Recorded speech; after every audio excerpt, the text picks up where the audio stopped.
Halo, salam damai sejahtera saya ucapkan kepada semua yang saat ini hadir bersama dengan saya, Dr. Stephen Einstein Liao, dalam acara kita Mutiara Kebenaran. Semoga Anda siap untuk mempelajari firman Tuhan pada hari ini.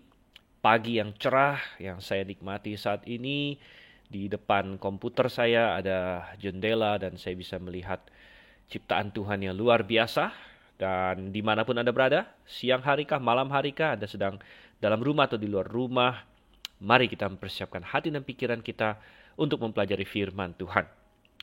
Kalau Anda tidak sengaja mendengarkan acara ini, Anda tidak sengaja tiba-tiba masuk ke dalam acara Mutiara Kebenaran ini, maka ketahuilah bahwa ini adalah acara yang sangat indah untuk mempelajari firman Tuhan karena kita mau melakukannya secara sistematis, saudara kasih Tuhan. Kita mulai dari pasal paling pertama dari Alkitab, itu Kejadian pasal 1, kemudian satu pasal demi satu pasal, satu ayat demi satu ayat, semua kita baca dan kemudian kita akan komentari, kita akan tarik pelajarannya, kita akan lihat bagian-bagian yang sulit dimengerti, kita akan bahas, dan terutama kita akan memberikan aplikasi bagaimana kita bisa menerapkan pelajaran yang Tuhan telah taruh dalam firman-Nya ini ke dalam kehidupan kita masing-masing. Dan puji Tuhan, kita sudah sampai, kita mulai tadi saya katakan dalam Kejadian pasal 1. Oh, cukup banyak ya. Perjanjian lama itu panjang sekali. Ada banyak sekali kitab, ada 39 kitab, ada banyak sekali pasal. Dan puji Tuhan kita sudah sampai di kitab Hakim-Hakim. Hari ini kita sudah sampai dalam Hakim-Hakim pasalnya yang ke-17. Dan rencananya, saudara yang kasih Tuhan, hari ini kita akan membahas 2 pasal sekaligus. Nah, biasanya kita akan membahas 1 pasal per sesi. Kira-kira 1 jam kita bahas 1 pasal.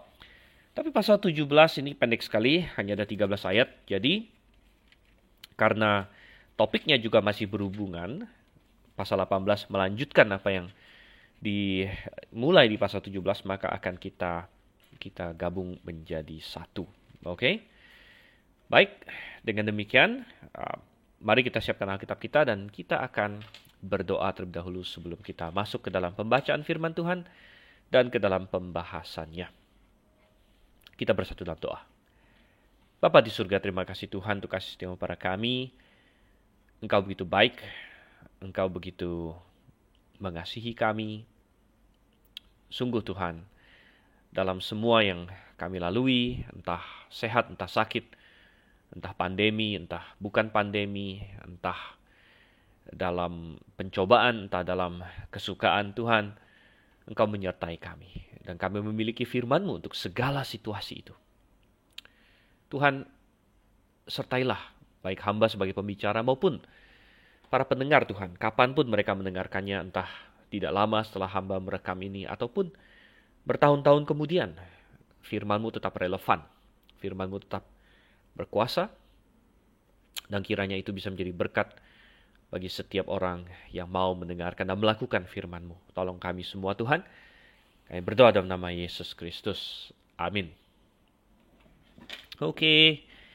Hakim-Hakim pasal yang ke-17.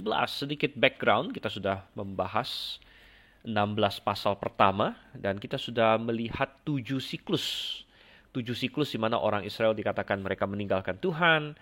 Kemudian setelah itu Tuhan menyerahkan mereka ke tangan musuhnya. Kemudian Tuhan membangkitkan hakim, satu orang hakim atau hakim-hakim ya. Ada siklus-siklus yang kita taruh beberapa hakim di situ. Dan kita sudah bahas itu semua sampai kepada Simson. Simson adalah yang terakhir. Simson adalah yang paling tragis di antara semua hakim dan dia juga yang paling panjang dibahas jumlah pasalnya. Tapi kita sudah selesai itu semua. Dan masih ada beberapa pasal lagi di akhir dari hakim-hakim yang menggambarkan situasi di sepanjang masa hakim-hakim ini. Jadi sebenarnya pasal 17 bukan berarti melanjutkan Simson, artinya secara kronologis begitu, bukan setelah Simson lalu terjadi apa yang di pasal 17 dan 18 ini, tidak. Melainkan pasal 17, 18 dan seterusnya ini mengilas balik beberapa peristiwa yang terjadi di masa hakim-hakim untuk memberikan gambaran situasi zaman itu. Dan betapa sulit ya, betapa nanti kita akan melihat sangat depresif secara rohani melihat kekacauan yang terjadi. Tapi ini menggambarkan bagaimana memang orang Israel pada zaman itu banyak sekali meninggalkan Tuhan, dan Tuhan ingin kita belajar dari semua itu. Pertama, kita akan baca dulu pasal 17. Dan karena ini tidak terlalu panjang, saya akan bacakan 13 ayat sekaligus dari Hakim-Hakim pasal 17 ayat 1 sampai 13. Ada seorang dari pegunungan Efraim, Mika namanya. Berkatalah ia kepada ibunya, uang perak yang 1.100 itu yang diambil orang daripadamu, dan yang karena itu kau ucapkan kutuk. Aku sendiri mendengar ucapanmu itu. Memang uang itu ada padaku, akulah yang mengambilnya. Lalu kata ibunya, diberkatilah kiranya anakku oleh Tuhan. Sesudah itu dikembalikannya lah uang perak yang 1.100 itu kepada ibunya. Tapi ibunya berkata, aku mau menguduskan uang itu bagi Tuhan. Aku menyerahkannya kepada anakku, supaya dibuat patung pahatan dan patung tuangan daripada uang itu. Maka sekarang uang itu kukembalikan kepadamu. Tetapi orang itu mengembalikan uang itu kepada ibunya. Lalu perempuan itu mengambil 200 uang perak dan memberikannya kepada tukang perak yang membuat patung pahatan dan patung tuangan daripada uang itu. Lalu patung itu ditaruh di rumah Mika. Mika ini mempunyai kuil. Dibuatnya lah efod dan terafim, ditabiskannya salah satu anaknya laki-laki yang menjadi imamnya. Pada zaman itu tidak ada raja di antara orang Israel, setiap orang berbuat apa yang benar menurut pandangannya sendiri. Maka ada seorang muda dari Bethlehem Yehuda, dari kaum Yehuda, ia seorang Lewi, dan tinggal di sana sebagai pendatang. Lalu orang itu keluar dari kota Bethlehem Yehuda untuk menetap sebagai pendatang di mana saja ia mendapat tempat. Dan dalam perjalanannya, itu sampailah ia ke pegunungan Efraim di rumah Mika. Bertanyalah Mika kepadanya, engkau dari mana? Jawabnya kepadanya, aku orang Lewi dari Bethlehem Yehuda, dan aku pergi untuk menetap sebagai pendatang di mana saja aku mendapat tempat. Lalu kata Mika kepadanya, tinggallah padaku dan jadilah bapa dan imam bagiku. Maka setiap tahun aku akan memberikan kepadamu 10 uang perak, sepasang pakaian serta makananmu. Orang Lewi itu setuju untuk tinggal padanya, maka orang muda itu menjadi seperti salah seorang anaknya sendiri. Mika mentabiskan orang Lewi itu, orang muda itu menjadi imamnya dan diam di rumah Mika. Lalu kata Mika, sekarang taulah aku bahwa Tuhan akan berbuat baik kepadaku karena ada seorang Lewi menjadi imamku. Oke, wow saudara kasih Tuhan, sungguh suatu pasal yang menggambarkan kekacauan rohani yang terjadi di sini. Dan salah satu tema kunci atau ayat kunci ada di ayat 6. Pada zaman itu tidak ada raja di antara orang Israel. Setiap orang berbuat apa yang benar menurut pandangannya sendiri. Dan kita akan melihat di sini suatu kekacauan yang luar biasa. Tidak ada raja di antara orang Israel. Kita sudah bahas bahwa ini kemungkinan mengindikasikan, bukan hanya kemungkinan, tapi memang mengindikasikan bahwa kitab Hakim-Hakim ditulis sesudah ada raja.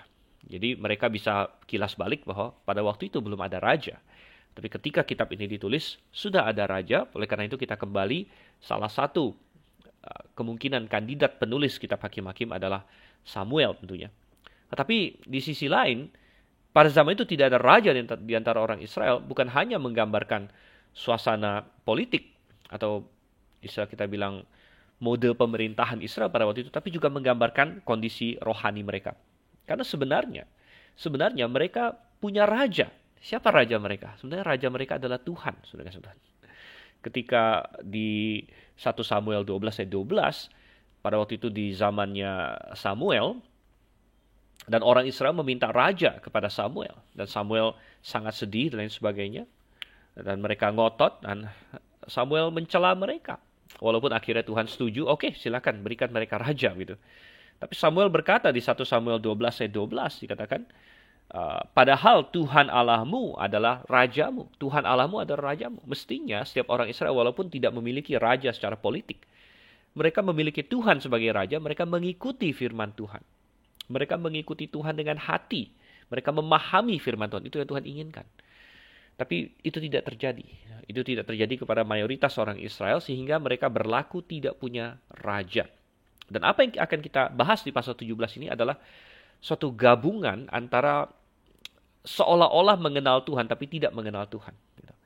Masih dalam jalur Yudaisme, masih dalam jalur menyembah Tuhan tapi tidak sungguh-sungguh menyembah Tuhan. Inilah gabungan antara agama yang sudah mati, agama yang ritualisme, agama yang hanya oh mestinya kita begini, mestinya begini, tanpa memahami arti di baliknya, digabungkan dengan ketahayulan, dengan cinta akan diri sendiri, dan dengan dosa. Nah, ini yang terjadi.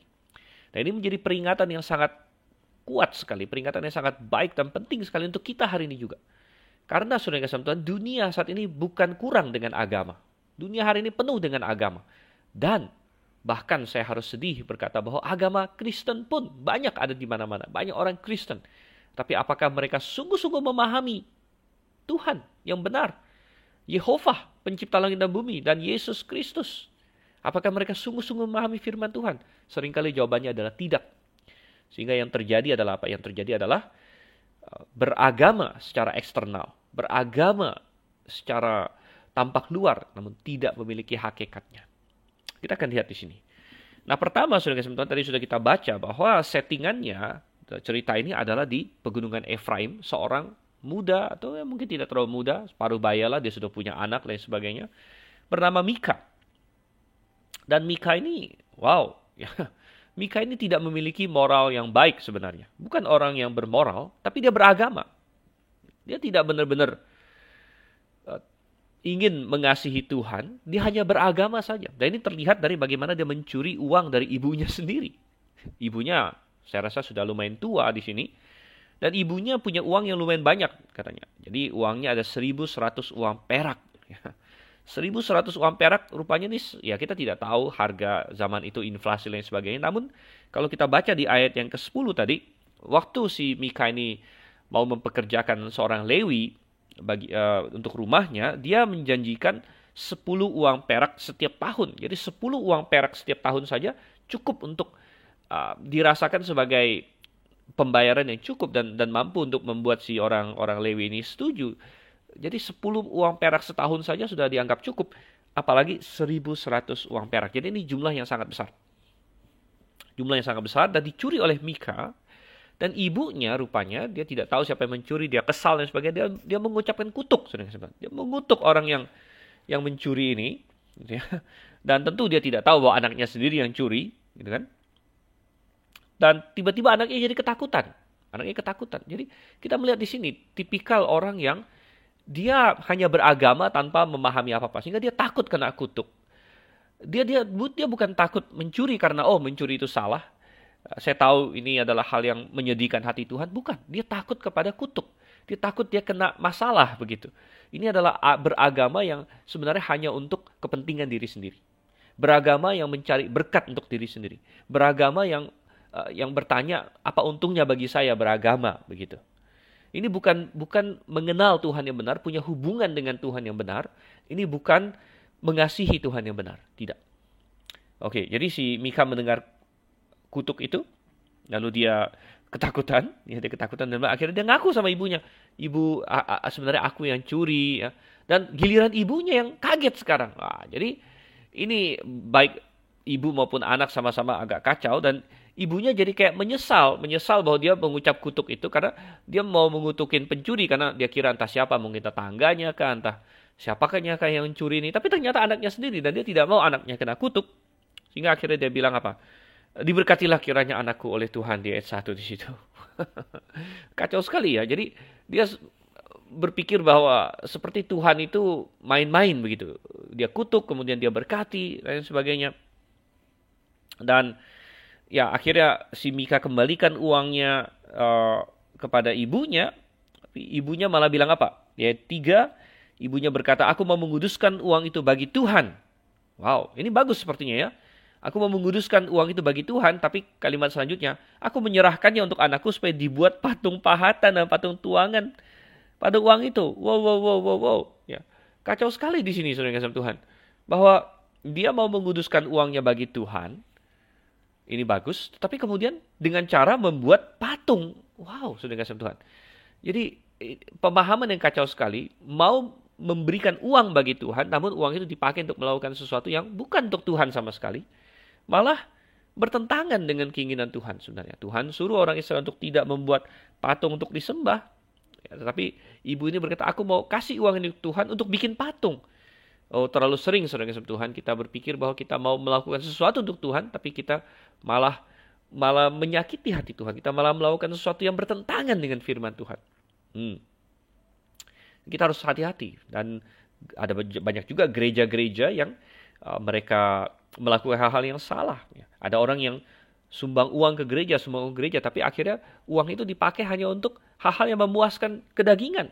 Ada gereja yang uang persembahan dipakai hanya sekedar untuk makan-makan saja, untuk foya-foya, untuk bikin pesta pora. Apakah itu benar-benar untuk Tuhan? Anda kasih persembahan, ya uangnya untuk makan-makan lah, untuk foya-foya dan lain sebagainya, ataukah itu untuk kepentingan diri sendiri? Nah, kita harus berhati-hati.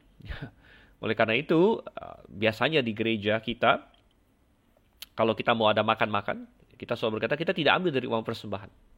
Karena uang persembahan ini sudah kita persembahkan untuk Tuhan. Kalaupun di gereja mau makan-makan, dan bukan tidak boleh, saudara kasih Tuhan, orang Kristen boleh saja kita bikin acara makan-makan bersama, tapi kita bilang kita tidak ambil dari uang yang sudah dipersembahkan untuk Tuhan. Uang yang sudah kita persembahkan untuk Tuhan, ya memang itu kita pakai untuk misi, kita pakai untuk membeli peralatan, mungkin untuk gereja dan sebagainya, dan banyak hal lain. Tapi kalau kita mau makan-makan, ayo kita bawa makanan, atau kita keluarkan uang tersendiri lagi untuk makan, gitu. Karena makan atau pesta atau lain sebagainya bukanlah hal yang utama. Nah, ya akhirnya si ibu ini dan anak ini, Mika dengan ibunya, ya mereka jadi kayak bingung-bingung sendiri antara kutuk dan berkat dan sebagainya. Akhirnya ibunya yaudah nggak jadi, dan mungkin karena dia sangat menyesal bahwa dia sudah mengutuk anaknya, akhirnya dia sepertinya ingin meyakinkan Tuhan gitu kan. Aduh, jangan kutuk anak saya. Yaudah, uangnya akhirnya dia kasih kepada anaknya semuanya gitu. Ya, dikasih kepada anaknya. Tapi Mika juga kayak ketakutan. Mika pikir, wah kalau saya ambil uangnya nanti benar-benar kayak kira merampok ibu sendiri. Akhirnya dia juga nggak mau, dia balikin lagi ke ibunya. Dan akhirnya di ayat yang keempat, dia ambil 200 uang perak, jadi jumlah yang besar nih ya, untuk dibuat patung. Lalu patung itu ditaruh di rumah Mika, katanya sini ya. Nah, ayat yang kelima kita lihat, Mika ini yang punya kuil, dibuatnya efod dan terafim, tabiskannya salah satu anaknya laki-laki menjadi imam. Oh, sudah kasih Tuhan, kacau sekali. Kita melihat di sini bagaimana Mika ini masih dia tahu sedikit tentang firman Tuhan. Dia beragama Yahudi, tapi dia tidak memiliki pengertian yang benar, dia tidak benar-benar kenal Tuhan, dan akhirnya dia menggabungkan pemahaman Tuhan dengan konsep-konsep pagan, konsep-konsep kafir. Ya, kita melihat dia bikin kuil, dibuat efod. Apa itu efod? Efod itu adalah baju yang Tuhan perintahkan, Tuhan kasih detil-detilnya di kitab Keluaran dan juga Imamat dan lain sebagainya. Baju yang Tuhan desain untuk imam. Jadi ini efod ini ada dalam Alkitab. Tapi terafim dan kuil, dari mana Mika dapat itu? Tidak pernah Tuhan ada perintahkan apa-apa tentang terafim. Bahkan Tuhan sangat tegas mengatakan jangan membuat bagimu Allah lain di hadapanku. Dan Mika menggabung-gabungkan efod yang memang ada dalam Alkitab dengan terafim yang tidak ada dalam Alkitab. Jadi menjadi suatu kekacauan yang luar biasa. Dan hari ini begitu banyak orang menggabungkan, saudara kasih Tuhan. Konsep santo dan santa di gereja Katolik misalnya. Ini juga adalah penggabungan antara kekristenan dengan dewa-dewi Romawi pada waktu itu. Anda tahu bahwa dewa-dewi Romawi, mereka itu punya power tertentu ya, punya kuasa tertentu. Misalnya Mars adalah dewa perang, kemudian macam-macam. Ada Merkurius adalah dewa pembawa pesan, ya.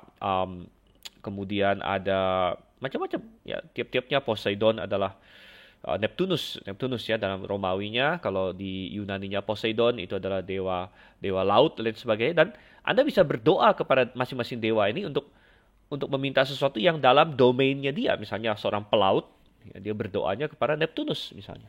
Seorang tentara mungkin dia berperang, dia akan berdoa kepada Mars karena itu adalah dewa perang dan lain sebagainya. Ini suatu hal yang kacau sekali, dan kekacauan ini digabungkan dengan kekristenan menjadi sistem berdoa kepada santo dan santa. Berdoa kepada santo dan santa, kemudian santo dan santa tertentu ditaruh semacam domain tertentu. Ya misalnya Petrus itu santo pelindung nelayan katanya. Itu nggak ada dalam Alkitab, sudah. Tidak ada dalam Alkitab. Ya. Matius adalah santo pelindung para tukang pajak misalnya, karena Matius adalah tukang pajak dulunya. Dan macam-macam seperti itu, ya. Ya, tapi dari mana ada konsep seperti itu? Apakah ada dalam Alkitab? Tidak.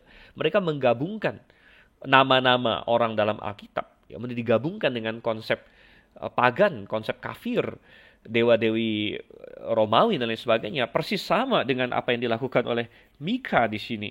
Ya, dia menggabungkan efod dengan terafim dan lain sebagainya. Dan sekali lagi ayat 6, pada zaman itu tidak ada raja di antara orang Israel, seperti sudah kita bahas di situ, ya. Ayat 7, maka ada seorang muda dari Bethlehem Yehuda, dari kaum Yehuda, orang Lewi. Ya, dan muncul tokoh kedua dalam cerita ini, seorang Lewi.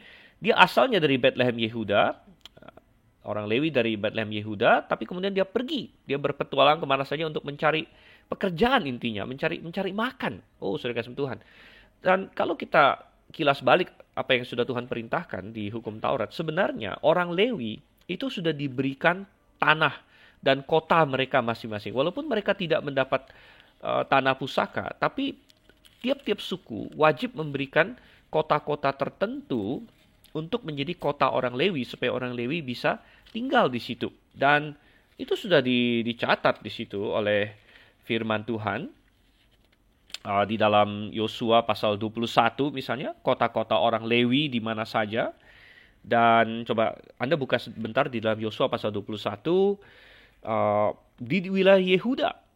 Di wilayah Yehuda, dia mendapatkan kota-kota tertentu nih di pasal 21 ayat yang ke-10, ya, 11, bahwa di wilayah Yehuda yang diberikan untuk orang Lewi adalah Kiryat Arba, Hebron, ya, kemudian selanjutnya ayat 14, Yatir, Estemoa, Holon, Debir, Ain, Yuta, Bet-Semes, dan lain sebagainya. Jadi Bethlehem bukanlah kota Lewi. Bethlehem bukan kota yang diberikan pada suku Lewi. Oleh karena itu, bahwa ada seorang Lewi dari Bethlehem Yehuda, berarti Lewi ini bukan Lewi yang mengikuti perintah Tuhan. Gitu. Dia sembarangan. Dan kembali kita melihat, lalu dia keluar dari Bethlehem, dia pergi kemana saja untuk menetap sebagai pendatang. Ini juga bertentangan dengan firman Tuhan. Tuhan mau orang Lewi tinggal di kota-kota yang sudah dispesifikasikan, dan kota-kota itu dibuat sedemikian rupa supaya tersebar secara merata di seluruh Israel. Karena orang-orang Lewi punya tugas untuk mengajar orang-orang Israel. Jadi tempat tinggal mereka harus merata di kota-kota yang sudah disebar secara spesifik oleh Tuhan di seluruh wilayah Israel. Jadi orang Lewi di sini menentang firman Tuhan di sini, ya. Nah, sampailah dia kepada Mika ini. Mika tanya dia dari mana dan sebagainya. Dan Mika berpikir, oke, tinggal saja pada saya. Dan mungkin kalau tadi kita baca ayat 5, Mika sedikit merasa bersalah bahwa dia menjadikan anaknya menjadi imam. Anaknya sendiri dijadikan imam padahal tidak ada kualifikasinya. Jadi ketika dia ketemu seorang Lewi, dia berpikir, wah, ini lebih bagus lagi. Karena sekali lagi, Mika adalah tipe orang yang beragama, tahu sedikit-sedikit tapi nggak jelas. Tapi dia tahu sedikit-sedikit, ya. Dia tahu sedikit-sedikit bahwa imam itu mestinya orang Lewi. Jadi ketika dia ketemu orang Lewi, dia pikir, wah, ini bagus ini. Nah, ketemu saya orang Lewi, oke, kamu jadi imam bagi saya. Lalu dia kasih ini, oke, mau nggak kamu? Ini saya kasih gaji 10 uang perak, sepasang pakaian dan makanan. Dan saudara yang kasih Tuhan, orang Lewi ini setuju. Orang Lewi ini adalah hamba Tuhan yang hanya menjadi hamba perut saja. Ini yang dikatakan oleh firman Tuhan di dalam perjanjian baru. Bahwa ini adalah orang-orang yang melayani perut. Roma 16 ayat 18 menggambarkan mereka. Dikatakan sebab orang-orang demikian tidak melayani Kristus Tuhan kita. Tetapi melayani perut mereka sendiri. Ya, saudara kasih Tuhan. Dia menjadi semacam hamba Tuhan gajian. Gitu, yang digaji. Hamba Tuhan yang hidup untuk gaji. Oke?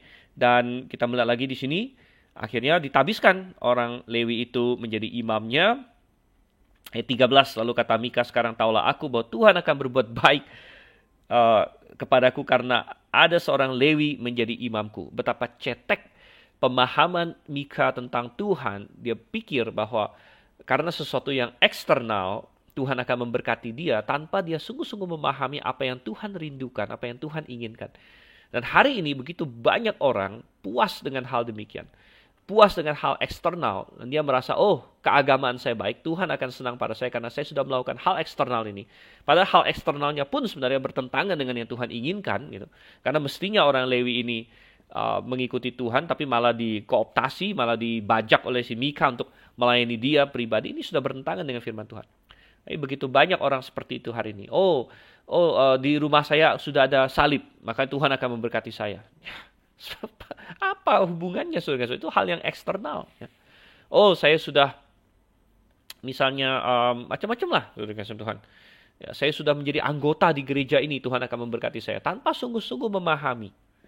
Ya, jadi ada banyak hal-hal eksternal yang sering, bahkan orang Kristen hari ini yang Kristen KTP sebenarnya, yang tidak paham, tidak mengerti Tuhan yang benar, tidak memiliki hubungan dengan Tuhan, mengasihi firman Tuhan, merenungkannya, dan mengikuti jalan Tuhan dengan benar.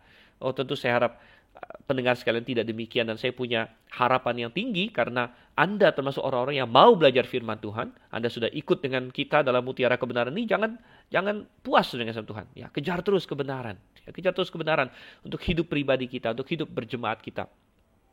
Mari kita lakukan. Oke, dan kita akan lanjutkan ke pasal 18 sekarang. Pasal 18, jadi ceritanya berlanjut. Dan pasal 18 ada 31 ayat, jadi saya tidak akan baca semuanya sekaligus, karena nanti kalau terlalu panjang, kita lupa bagian depannya lagi. Saya baca dulu ayat 1 sampai dengan ayatnya yang ke-6 di sini. Pasal 18 ayat 1 sampai 6, pada zaman itu tidak ada raja di antara orang Israel, dan pada zaman itu suku Dan sedang mencari milik pusaka untuk menetap. Sebab sampai hari itu mereka belum juga mendapat bagian milik pusaka di tengah-tengah suku Israel. Sebab itu Bani Dan menyuruh dari kaumnya 5 orang dari seluruh jumlah mereka, semuanya orang-orang yang gagah perkasa, yang berasal dari Zora dan Esitaol, untuk mengintai negeri itu dan menyelidikinya, serta berkata kepada mereka, pergilah menyelidiki negeri itu. Ketika orang-orang itu sampai ke pegunungan Efraim di rumah Mika, bermalamlah mereka di sana. Ketika mereka ada dekat rumah Mika itu, dikenal mereka lah logat orang muda suku Lewi itu. Lalu singgahlah mereka ke sana dan berkata kepadanya, siapakah yang membawa engkau kemari? Apakah pekerjaanmu dan urusanmu di sini? Katanya kepada mereka, begini-begitulah dilakukan Mika kepadaku, yang menggaji aku dan aku menjadi imamnya. Kata mereka kepadanya, tanyakanlah kiranya kepada Allah supaya kami ketahui apakah perjalanan yang kami tempuh ini akan berhasil.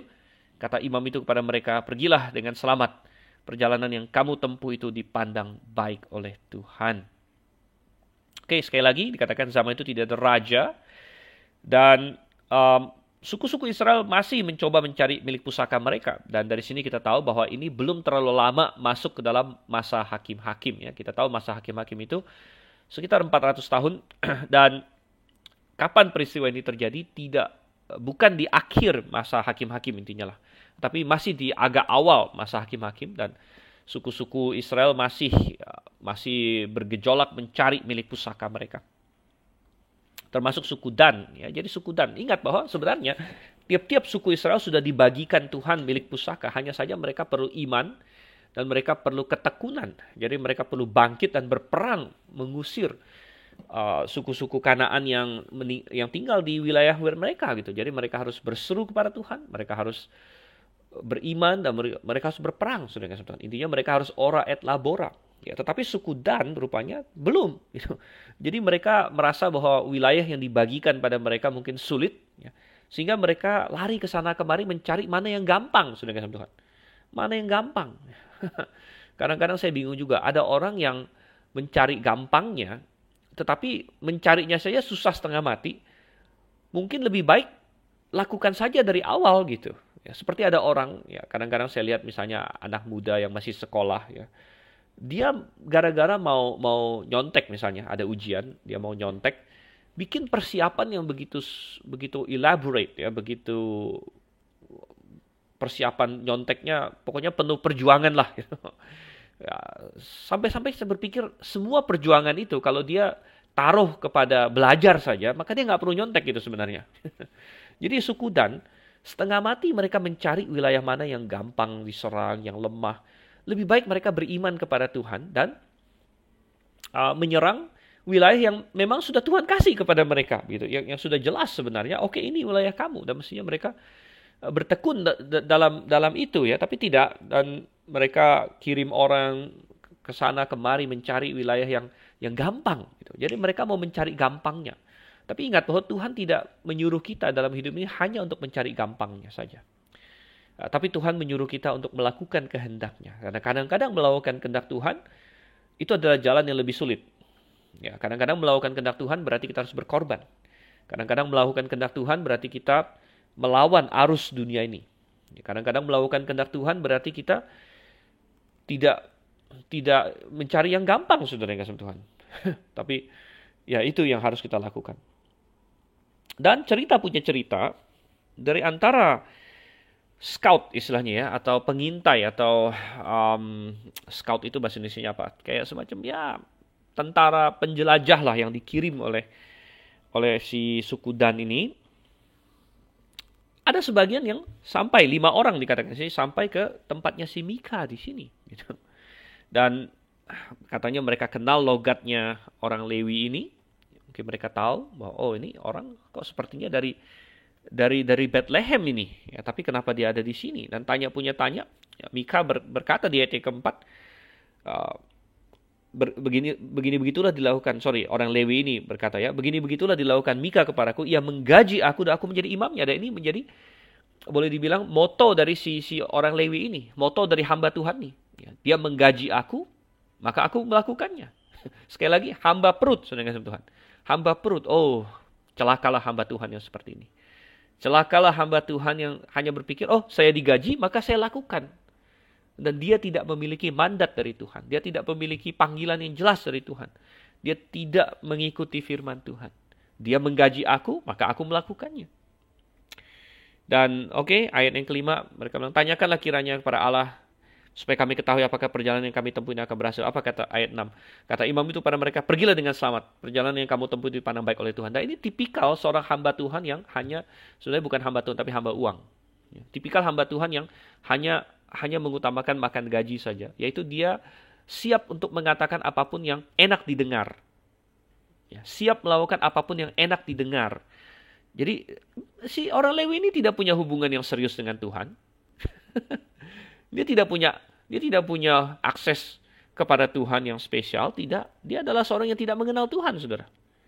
Jadi si orang-orang Dan ini bilang, oke, tanyakan kami kepada Tuhan. Dan si orang Lewi ini hanya memberikan kepada orang-orang Dan ini apa yang mereka ingin dengar, apa yang manis di telinga mereka. Oke, Tuhan menyertai kamu. Tuhan menyertai kamu. Dan banyakkah hamba Tuhan yang pintar sekali mengatakan hal-hal yang manis? Oh, banyak. Banyak. God bless you. Jesus bless you. Semuanya. Hampir namanya sudah dalam tanda kutip pendeta, ya sudah pasti pintar sekali mengucapkan hal-hal seperti ini. Tapi coba apa yang dikatakan peringatan Tuhan di dalam 2 Timotius pasal 4 di sini. 2 Timotius pasal 4. 2 Timotius pasal 4 ayatnya yang kedua dan yang ketiga. Terus kita baca dari ayat 1 saja. Ini hamba Tuhan yang sejati. Ini hamba Tuhan yang diinginkan oleh Paulus oleh Tuhan. Saya bacakan 2 Timotius 4 ayat 1. Di hadapan Allah dan Kristus Yesus yang akan menghakimi orang yang hidup dan yang mati. Aku berpesan dengan sungguh-sungguh kepadamu demi penyataannya dan demi kerajaannya. Beritakanlah firman. Siap sedialah baik atau tidak baik waktunya. Nyatakanlah apa yang salah. Ini tidak populer, saudara. Tegurlah dan nasihatilah dengan segala kesabaran dan pengajaran. Kalau kamu mulai menegur dosa, kalau kamu mulai menyatakan kesalahan, nah, orang mulai tidak senang. Tapi perhatikan ayat 3. Karena akan datang waktunya orang tidak dapat lagi menerima ajaran sehat, tetapi mereka akan mengumpulkan guru-guru menurut kehendaknya untuk memuaskan keinginan telinganya. Mereka akan memalingkan telinganya dari kebenaran dan membukanya bagi dongeng. Ini sudah dinubuatkan. Bahwa manusia akan mengumpulkan guru-guru yang hanya memuaskan telinga mereka saja. Dan akan ada banyak guru-guru seperti itu yang menggelitik telinga manusia dan berkata, oh nggak apa-apa, kamu sudah bagus, kamu sudah benar. Padahal mereka menyimpang dari Tuhan. Dan tidak berani mengatakan doktrin ini salah. Ini bertentangan dengan firman Tuhan. Tetapi mereka sudah terasuk oleh roh zaman ini. Roh ekumene yang berkata, ngapain kita ngomongin perbedaan? Roh ekumene yang berkata, nggak usah ngomongin doktrin, kebenaran. Itu memecah belah, yang penting kita saling mengasihi saja. Sehingga tidak peduli dengan kebenaran. Oh, saudara kasih Tuhan. Dunia hari ini penuh dengan hamba-hamba Tuhan seperti itu. Sangat jarang hamba Tuhan yang akan berkata, tidak, salah. Baptisan bayi itu salah. Karena Alkitab berkata bahwa hanya orang percaya yang boleh dibaptis. Gereja yang melakukan baptisan bayi adalah gereja yang menyimpang dari Tuhan. Sedikit sekali hamba Tuhan yang akan berani berkata demikian. Mengapa? Karena mereka digaji. Mereka digaji, saudara yang Tuhan. Ya. Sedikit sekali hamba Tuhan yang akan berkata misalnya, ya, bahwa gerakan karismatik itu salah. Kenapa? Karena mereka masih meneruskan hal-hal yang Tuhan sudah hentikan. Meneruskan wahyu terus. Mereka bilang ada nubuatan terus. Mereka masih berbahasa lidah, padahal bahasa lidah sudah berakhir. Oh, jarang sekali yang mau berkata demikian. Nomor satu, banyak hamba Tuhan tidak mengerti. Tidak mengerti hal ini. Oh, ada begitu banyak lagi isu-isu yang lain. Dan sudah kasih Tuhan, kita berkata bahwa sedikit yang berani berkata, perempuan tidak boleh menjadi hamba Tuhan, tidak boleh menjadi gembala maksudnya. Perempuan jangan berkhotbah di kebaktian umum. Karena Tuhan memberikan peran yang berbeda antara laki-laki dan perempuan. Berapa banyak hari ini yang berani berkata demikian? Oh, saudara. Ya. Oleh karena itu, mari. Ya, kalau Anda mau melayani Tuhan hari ini, Anda yang mendengarkan ini, jangan, saya digaji, oke, maka saya melakukan ini. Tidak. Pastikan diri Anda benar-benar melayani Tuhan. Dan kalau Anda memiliki hamba Tuhan yang benar-benar hamba Tuhan, Anda seorang jemaat dan gembala sidang Anda atau pengkhotbah Anda adalah seorang yang berani menyatakan kebenaran. Oh, ini hal yang baik. Ya. Pupuk itu, hargai itu. Ya. Dan kalau Anda tidak memiliki hamba Tuhan seperti itu, cari, saudara. Cari hamba Tuhan yang benar di tempat Anda. Di dekat Anda. Ya. Oke, kita lanjut lagi di sini. Hakim-Hakim pasal yang ke-18. Hakim-Hakim pasal 18. Ayat yang ke-7 kita lihat di sini kan. Ayat yang ke-7 kita lanjutkan lagi. Sesudah itu pergilah kelima orang itu, lalu sampailah mereka ke Lais. Dilihat mereka lah bahwa rakyat yang diam di sana hidup dengan tentram. Menurut adat orang Sidon, aman dan tentram. Orang-orang itu tidak kekurangan apapun yang ada di muka bumi, malah kaya harta. Mereka tinggal jauh dari orang Sidon dan tidak bergaul dengan siapapun juga. Setelah mereka kembali kepada saudara-saudara sesukunya di Zora dan Esitaol, berkatalah saudara-saudara sesukunya kepada mereka, apakah yang kamu dapati di sana? Jawab mereka, bersiaplah, marilah kita maju menyerang mereka, sebab kami telah melihat negeri itu dan memang sangat baik. Masakan kamu tinggal diam? Janganlah bermalas-malas untuk pergi memasuki dan menduduki negeri itu. Apabila kamu memasukinya, kamu mendapati rakyat yang hidup dengan tentram dan negeri itu luas ke sebelah kiri dan ke sebelah kanan. Sesungguhnya Allah telah menyerahkannya ke dalam tanganmu. Itulah tempat yang tidak kekurangan apapun yang ada di muka bumi. Lalu berangkatlah dari sana, dari Zora dan Esitaol 600 orang dari kaum suku Dan, diperlengkapi dengan senjata. Mereka maju lalu berkemah di Kiryat Yearim di Yehuda. Itulah sebabnya tempat itu disebut Mahanedan sampai sekarang, letaknya di sebelah barat Kiryat Yearim. Dari sana mereka bergerak terus ke pegunungan Efraim dan sampai di rumah Mika. Lalu berbicaralah kelima orang yang telah pergi mengintai daerah Lais itu, katanya kepada saudara-saudara sesukunya, tahukah kamu bahwa dalam rumah-rumah ini ada efod, terafim, patung pahatan, dan patung tuangan. Oleh sebab itu, insafilah apa yang akan kamu perbuat. Oke, kita stop sampai sana dulu, ayat yang ke-14. Dan akhirnya kelima orang ini, mereka berhasil menemukan suatu tempat yang menurut mereka sangat ideal sekali. Jadi mereka menemukan Lais, dan Lais ini adalah memang salah satu kota di sana, dari sukunya sepertinya berkaitan dengan suku orang Sidon. Dan menurut orang Dan ini sangat ideal karena tidak memiliki banyak teman gitu, sehingga peperangannya mungkin hanya melawan satu kota. Dan sekali lagi tadi sudah kita bahas bahwa mereka mencari gampangnya saja. Dan mereka balik lagi. Mereka lapor bahwa ini situasi sangat ideal, ini kota yang sangat makmur. Kita baca bahwa mereka kaya, dikatakan di ayat 7 di situ, kaya harta. Tapi jauh dari siapa-siapa sehingga tidak ada yang bisa menolong mereka. Dan mereka berkata, ayo kita serang mereka dan Allah akan menyerahkannya ke dalam tangan kita. Jadi suku Dan ini termasuk orang yang melakukan program Tuhan tapi dengan cara yang salah. Ya. Program Tuhan memang adalah bagi orang Israel untuk mengusir suku-suku Kanaan, orang-orang Kanaan, orang-orang Het dan kaum Hewi, Het, Sidon dan sebagainya. Memang Tuhan mau orang Israel untuk mengalahkan mereka, mengusir mereka. Itu benar. Ya. Tetapi suku Dan melakukannya dengan cara yang salah sebenarnya. Seperti akan kita lihat lagi selanjutnya. Gitu ya. Jadi kadang-kadang itu bisa terjadi. Di mana kita melakukan sesuatu yang yang sepertinya ada dalam firman Tuhan. Ya, tapi dengan cara yang salah dan dengan motivasi yang salah dan lain sebagainya. Kita bisa bergereja, tapi bergereja secara salah. Ada orang yang menginjil bahkan, tapi menginjil dengan salah. Jadi macam-macam saudara kasih Tuhan. Dan Tuhan masih bisa mendatangkan kebaikan dari hal-hal ini. Ya, Tuhan bisa mendatangkan kebaikan dari kesalahan-kesalahan kita. Tapi kita berkata bahwa kesalahan itu tetap harus dinyatakan sebagai kesalahan. Ya, kita tidak bisa berkata karena ada semacam kesuksesan, karena sepertinya Tuhan beserta kita, ya maka ya apa yang saya perbuat ini pasti benar gitu. Tidak juga. Ya, tidak juga. Itu namanya teologi yang pragmatis. Ya, kita kalau melihat ada hasil, oh berarti itu benar gitu. Enggak. Ya, kadang-kadang hasil itu adalah jangka pendek, sementara. Dan jangka panjangnya buruk, saudara kasih Tuhan. Dan ingat, tadi di awal kita sudah melihat bagaimana si orang Lewi yang tinggal pada Mika memberkati si suku Dan ini. Dan ya, suku Dan merasa, oh benar juga nih si apa yang dikatakan oleh orang Lewi ini kayaknya benar gitu. Jadi dari situ mereka jadi senang dengan si orang Lewi ini. Ya. Nah, sekali lagi itu suatu kesimpulan yang salah sebenarnya.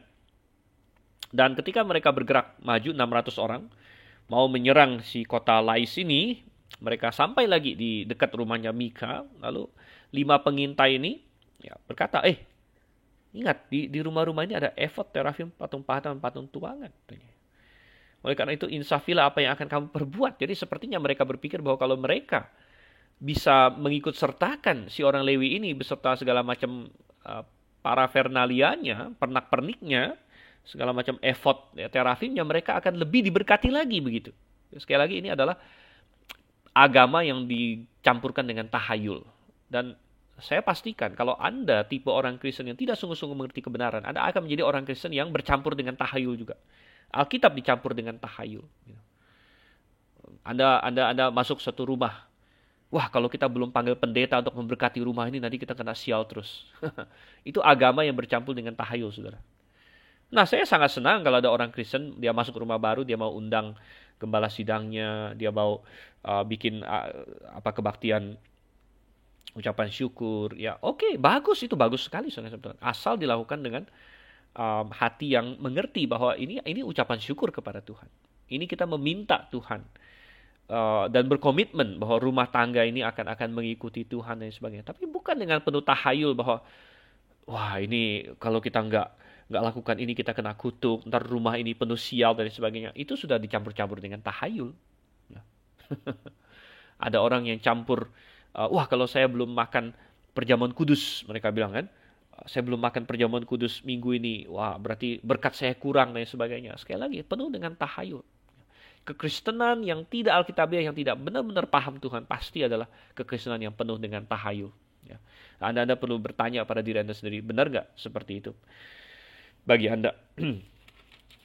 Jadi kita melihat di sini, baik si Mika, baik si orang Lewi ini, baik si Bani Dan ini, karena mereka tidak sungguh-sungguh mengenal Jehovah yang benar, yang mereka penuh dengan tahayul. Kita lihat ayat yang ke-15. Kemudian mereka menuju ke tempat itu, lalu sampai di rumah orang muda suku Lewi itu di rumah Mika dan menanyakan apakah ia selamat. Sementara ke-600 orang dari Bani Dan yang diperlengkapi dengan senjata itu tinggal berdiri di pintu gerbang. Maka kelima orang yang telah pergi mengintai negeri itu berjalan terus, masuk ke dalam lalu mengambil patung pahatan, efod, terafim dan patung tuangan itu. Adapun imam itu berdiri di pintu gerbang bersama-sama dengan ke-600 orang yang diperlengkapi dengan senjata itu. Tetapi setelah yang lain-lain itu masuk ke dalam rumah Mika dan mengambil patung pahatan, efod, terafim dan patung tuangan itu, berkatalah imam itu pada mereka, berbuat apakah kamu ini? Tetapi jawab mereka kepadanya, diamlah, tutup mulut. Ikutlah kami dan jadilah bapak dan imam kami. Apakah yang lebih baik bagimu? Menjadi imam untuk seisi rumah satu orang, atau menjadi imam untuk suatu suku dan kaum di antara orang Israel? Maka gembiralah hati imam itu, diambilnyalah efod, terafim dan patung pahatan itu, lalu masuk ke tengah-tengah orang banyak. Kemudian berbaliklah mereka dan pergi dengan anak-anak, ternak dan barang-barang yang berharga ditempatkan di depan mereka. Ketika mereka telah jauh dari rumah Mika, dikerahkanlah orang-orang dari rumah-rumah yang di dekat rumah Mika, dan orang-orang itu mengejar Bani Dan itu. Mereka memanggil-manggil Bani Dan. Maka berbaliklah orang-orang itu dan berkata kepada Mika, "Mau apa engkau dengan mengerahkan orang?" Lalu jawabnya, "Allahku yang kubuat, serta imam juga kamu ambil, lalu kamu pergi. Apakah lagi yang masih tinggal padaku? Bagaimana perkataanmu itu kepadaku? Mau apa engkau?" Berkatalah Bani Dan kepadanya, "Janganlah suaramu kedengaran lagi kepada kami. Nanti ada orang yang menyerang kau karena sakit hati. Dan dengan demikian engkau serta seisi rumahmu kehilangan nyawa." Lalu Bani Dan melanjutkan perjalanannya, dan Mika setelah dilihatnya mereka itu lebih kuat daripadanya, berpalinglah ia pulang ke rumahnya. Oke, kita stop sampai sana dulu. Dan saudara-saudara, benarlah mereka datang dan mereka intinya merampok di sini ya. Mereka datang, ya, mereka pertama-tama basa-basi sedikit, ya, tanya Mika dan lain sebagainya, menanyakan ya basa-basi, tapi kemudian mereka masuk, ambil semuanya, ya, efod, patung pahatan, terafim, patung tuangan, diambil semua. Dan kemungkinan besar Mika mungkin sedang tidak ada pada waktu itu, atau sedang entah di mana gitu. Dan mereka ambil semua patung pahatan itu, dan pertama-tama orang Lewi ini yang protes, "Lu ngapain kalian?" katanya. Dan apa yang dikatakan oleh si Bani Dan ini? "Udah, tutup mulut," katanya. "Diam saja." Ya, diam saja. Dia tutup mulutnya, suruh tutup mulut. Kemudian apa yang dikatakan? Ditawarkan. Ya, mana yang lebih baik? Kamu melayani satu rumah ini atau melayani satu suku? Wow. Dan kita baca, maka gembiralah hati imam itu, dan dia masuk ke tengah-tengah Bani Dan. Dan ini adalah ciri khas tadi yang sudah kita observasi dari awal, bahwa si orang Lewi ini adalah seorang mercenary dalam bahasa Inggris ya, seorang mercenary, seorang yang digaji ya. Kalau mercenary itu kayak semacam tentara bayaran gitu ya. Ini hamba Tuhan bayaran, hamba Tuhan gajian sudah dengan Tuhan. Dan dia tidak peduli tentang kebenaran, dia tidak peduli tentang mencuri dan sebagainya. Ya. Dia hanya peduli tentang apa? Ya, dia bisa naik pangkat, posisi dia makin baik. Ya. Ini dalam tanda kutip ya, kayak pindah ke gereja yang lebih besar, pindah ke sinode yang lebih besar. Peduli amat dengan kebenaran, peduli amat dengan doktrin apa yang diajarkan. Wah, saya sekarang melayani lebih banyak orang, dan wah dikasih apa bahasa yang rohani lagi, melayani lebih banyak orang, saudara Tuhan. Bahasanya rohani, tapi tindakannya tidak rohani. Bayangkan, dia mau melayani, dia mau sepertinya berbuat sesuatu bagi Tuhan, tapi dengan cara mencuri gitu. Bani Dan mau Tuhan menyertai mereka, tapi dengan cara mencuri. Ini sulit untuk dipahami sebenarnya. Tapi saudara-saudara, begitu banyak orang seperti itu. Ya, begitu banyak orang seperti itu. Ini ibarat misalnya ada orang yang dia misalnya sangat ingin belajar Alkitab. Wah, saya rindu belajar kebenaran Alkitab, jadi saya curi Alkitab saja. Dia tidak pernah berpikir bahwa bagaimana saya mau mengejar kebenaran sambil mencuri gitu. Ya, jadi kita bilang, wow. Ya, tapi itu yang terjadi. Ya, dan orang Lewi ini dia tidak punya prinsip dari awalnya, sehingga dia masuk ke mereka, ya, dan mereka pergi. Dan belakangan sepertinya Mika tahu apa yang terjadi, dan dia kerahkan mungkin tetangga-tetangganya, orang kampung di situ, dan mereka mengejar Bani Dan. Tetapi Bani Dan lebih banyak orangnya. Ingat bahwa Bani Dan ini sudah semacam satu tentara perang, mereka sudah siap perang dengan Lais. Ya. Jadi orang-orangnya Mika jelas kalah. Ya. Dan apa yang dikatakan Bani Dan? Ayat 25. Wah, ini sangat kita bilang intinya sangat sangat bully sekali, sangat kayak preman di sini. "Janganlah suaramu kedengaran lagi pada kami. Nanti ada orang yang menyerang kau karena sakit hati. Dan dengan demikian kau serta seisi rumahmu kehilangan nyawa." Ya, mereka membalasnya dengan ancaman. Dan prinsip yang dipakai oleh Bani Dan di sini adalah might makes right, atau yang kuatlah yang benar gitu. Yang kuat yang benar. Kalau saya kuat, saya menentukan apa yang benar. Dan yang ironis adalah, perhatikan apa yang Mika katakan. Ya, waktu Bani Dan berkata, mau apa engkau dengan mengerahkan orang? Lalu jawabnya, "Allahku yang kubuat." Perhatikan ayat 24. "Allahku yang kubuat." Apakah ini tidak ironis? Allahku yang kubuat. Dia membuat Allah, saudara Tuhan. Bukan Allah membuat dia membuat Allah. Dan ini yang terjadi ketika kita tidak mengenal Tuhan yang benar. Setiap orang yang tidak mengenal Tuhan yang benar pasti membuat Allahnya sendiri.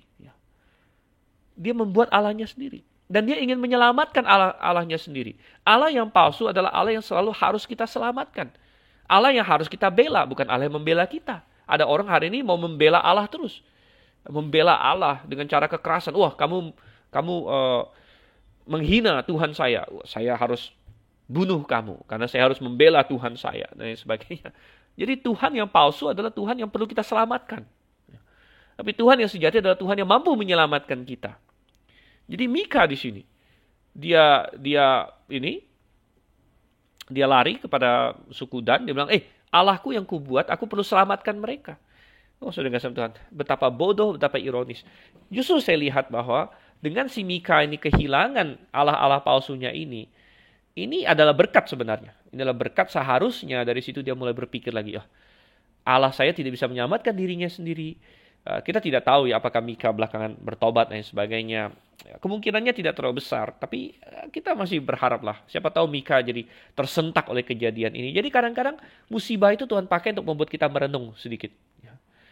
Misalnya pandemi ini, ya, dan saya merekam ini awal 2022, ya, pandemi sudah berlangsung 2 tahun lebih sekarang. Pandemi ini, ya, musibah Tuhan izinkan. Tapi itu bisa membuat kita merenung apa itu yang penting dalam hidup nih, merenung betapa pendeknya sebenarnya hidup manusia. Anda tidak mati di pandemi pun, kapan saja kita bisa mati, saudara. Dan kita tidak mati besok atau tahun depan pun, umur manusia itu 70 kalau kuat 80. Yang ekstra-ekstra bisa lah 90-an sekian. Ya. Oh, saudara yang kasih Tuhan. Ya. Ini membuat kita merenung. Jadi seringkali musibah, kesulitan adalah berkat terselubung. Berkat terselubung membuat kita berpikir. Dan Mika mestinya berpikir di sini, loh ini Allah macam apa ini? Allah yang kubuat diambil orang, gitu. Lucu sekali. Oke, lanjut lagi ayat yang ke 27 sampai 31 kita lanjutkan. Lalu Bani Dan dengan membuat barang-barang yang dibuat Mika, juga imamnya mendatangi Lais, yakni rakyat yang hidup dengan aman dan tentram. Mereka memukul orang-orang itu dengan mata pedang dan kotanya dibakar. Tidak ada orang yang datang menolong, sebab kota itu jauh dari Sidon, dan orang-orang kota itu tidak bergaul dengan siapapun juga. Letak kota itu di lembah Bet Rehob. Kemudian Bani Dan membangun kota itu kembali dan diam di sana. Mereka menamai kota itu Dan menurut nama bapak leluhur mereka, yakni Dan yang lahir bagi Israel, tetapi nama kota itu dahulu adalah Lais. Bani Dan menegakkan bagi mereka sendiri patung pahatan itu. Lalu Yonatan bin Gersom bin Musa bersama-sama dengan anak-anaknya menjadi imam bagi suku Dan sampai penduduk negeri itu dibuang sebagai orang buangan. Demikianlah mereka menempatkan bagi mereka sendiri patung pahatan yang telah dibuat Mika itu, dan patung itu ada di sana selama rumah Allah ada di Silo. Oke. Ya, saudara kasih Tuhan, jadi ini akhir ceritanya. Mereka berhasil mengalahkan kota Lais. Lalu akhirnya dikasih nama kota Dan. Kota Dan, dan kota Dan ini letaknya di utara Israel. Di utara Israel, sehingga orang sering bilang kalau dari utara ke selatan itu dari Dan ke Beersheba. Ini adalah wilayah Israel. Dan ke Beersheba. Dan itu salah satu kota yang sangat utara. Beersheba adalah salah satu kota yang sangat selatan. Gitu. Dan apa yang terjadi? Suku Dan jatuh ke dalam penyembahan berhala di sini. Bahwa mereka mendirikan patung pahatan. Lalu Yonatan bin Gersom bin Musa. Oh, saudara kasih Tuhan, ini adalah satu hal yang sangat tragis. Dan ada sebagian manuskrip Ibrani yang menaruh Manase di sini, ya. Yonatan bin Gersom bin Manase, dan itu kemungkinan besar karena orang Yahudi tidak mau mengakui bahwa Musa bisa punya cucu yang sedemikian parah, gitu. Musa, tokoh besar pemberi hukum Taurat yang menuliskan jangan ada padamu Allah lain di hadapanku, jangan membuat bagimu patung dan sebagainya, kok punya cucu yang akhirnya menjadi salah satu pelopor penyembahan berhala secara masif di Israel, ya. Dan bahkan salah satu suku masuk ke dalam penyembahan yang palsu di sini. Tapi kadang-kadang itu terjadi. Ada tokoh-tokoh besar yang namanya besar, yang kemudian anak cucunya menyimpang jauh dari iman. Ya, dan ini kembali menggarisbawahi betapa pentingnya orang-orang percaya untuk memastikan anak cucunya tetap berada dalam iman yang benar di sini. Dan ya, kita melihat mungkin itu juga salah satu karena banyak orang bertanya, kenapa di Wahyu pasal 7, kalau Anda belajar eskatologi, Anda belajar tentang kitab Wahyu, Banyak orang saya bertanya begini karena saya mengajar kitab Wahyu, saya mengajar eskatologi. Banyak orang bertanya kenapa di kitab Wahyu pasal 7 kan ada 144.000 orang dari 12 suku Israel, dan dari 12 suku Israel itu ada 2 nama yang tidak muncul, yaitu suku Dan, kemudian suku Efraim. Jadi disebut suku Yusuf, tidak disebut suku Efraim. Kemudian tidak ada nama suku Dan juga. Dan kita tidak tahu persis, tapi ini salah satu kemungkinannya bahwa suku Dan dan suku Efraim adalah 2 suku yang pertama jatuh ke dalam penyembahan berhala. Suku Dan sudah kita lihat di pasal ini. Kalau Efraim, Mika segala macam kan Efraim. Dan kemudian nanti juga waktu kerajaan Israel terpecah 2, Efraim di wilayah utara. Efraim itulah di bawah Yerobeam bin Nebat yang membawa Israel untuk menyembah patung, ya, dan menyebabkan Israel menyimpang jauh dari Tuhan. Terakhir saya ingin mengomentari bahwa dikatakan penyembahan berhala ini terjadi di suku Dan sampai penduduk negeri itu dibuang sebagai orang buangan. Dan ini bukan mengacu pada pembuangan Asyur, karena itu sudah jauh setelahnya, jauh setelah Samuel. Tapi pembuangan ini, pembuangan yang mana? Petunjuknya ada di ayat 31, patung itu ada di sana selama rumah Allah ada di Silo. Nah, rumah Allah ada di Silo itu sampai dengan zamannya Samuel memang, saudara-saudara. Jadi ini kembali mengukuhkan Samuel. Kita ingat waktu Samuel masih kecil, Imam Eli dan lain sebagainya mati, ya. Hofni Pinehas mati karena dikalahkan Filistin, dan Filistin menghancurkan Silo. Dan walaupun tidak dicatat, sepertinya mereka ada menawan sebagian orang. Dan kemungkinan ada orang-orang Dan yang ditawan pada waktu itu oleh orang Filistin. Dan pembuangan ini maksud sini adalah pembuangan pada waktu itu.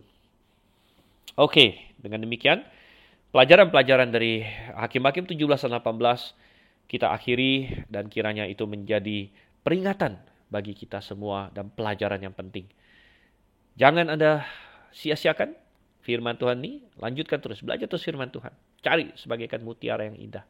Kita akan lanjutkan dalam sesi yang selanjutnya. Tetaplah bersama dengan kami dalam Mutiara Kebenaran. Maranatha.